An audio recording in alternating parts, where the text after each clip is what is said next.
logging train, the steam engine. You see it? Yeah.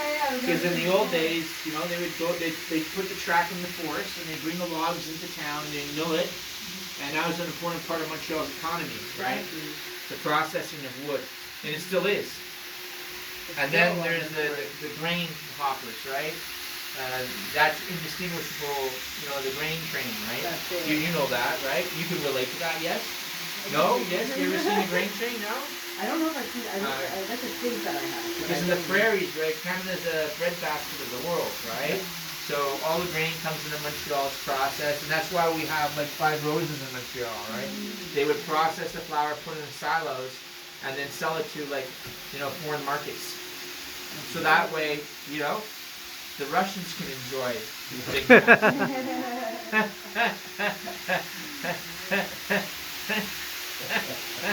I'm sorry, I was laughing. Because, you know, they gotta make a bun from something, right? That's fantastic, train man. Thank you so much. Thank you so much for coming out. Did I give you guys tickets? You didn't get, I gotta get tickets because I'm keeping track how many people show up. So we're like 1, 2, 3, 4, 5. Okay, don't move. All right. 1, 2, 3, 4.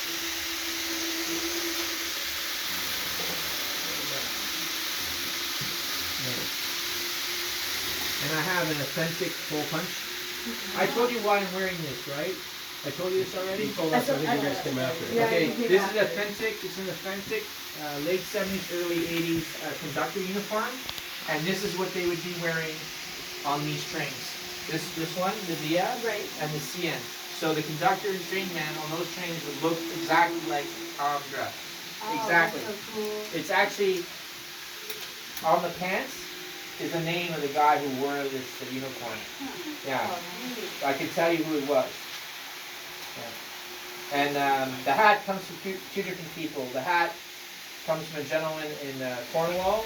His father works for CN. Thank you. And the suit comes from another person in Port Hope. The hat fit me, the guy in Cornwall, but I'm a fatty. So I had to get the uniform from the guy from Port Hope. Because I wouldn't fit. Why am I? Oh, here's gentlemen. Here, sir? Yep. Here's your ticket. Hey, thanks. Thank you so much. So let me put on the jacket so you can see the whole uniform. Yeah. Did I tell you this story? Were you here? Yeah, we're here for that. Yeah. We didn't see the jacket. Okay, here it is. So back in those days, CN owned Excuse me? Via Rail. And usually, well, you guys are not train guys, so it doesn't really matter. Usually the train information would be on the hat. It'd be up here. Yeah, but because CN owned Via Rail, they wore the same costume. You come over here. Yeah, I'm just hearing something that doesn't sound good. Okay, we'll throw it. All right. See, the goal is to come back here, the trigger is to the train man, and then you push up to the end of the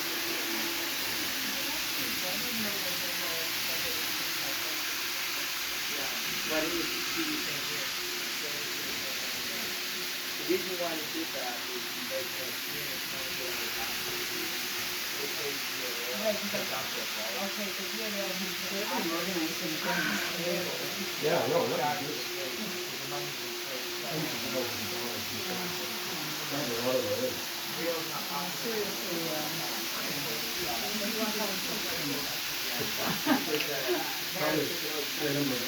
People always complain, right?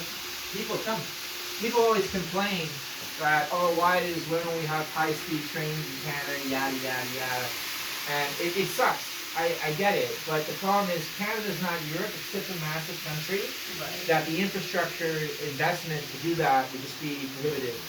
But we shouldn't be ashamed of ourselves. Like in terms of rail, like when it comes to freight, man, we're kings.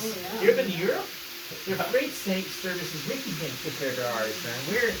Canada is like leading edge in terms of for freight transportation. You know, either finished goods, but most importantly, raw resources. Because Canada's a resource-based economy. Right? You learn this in high school, right? Yeah. Or elementary school, right? So how do you're here for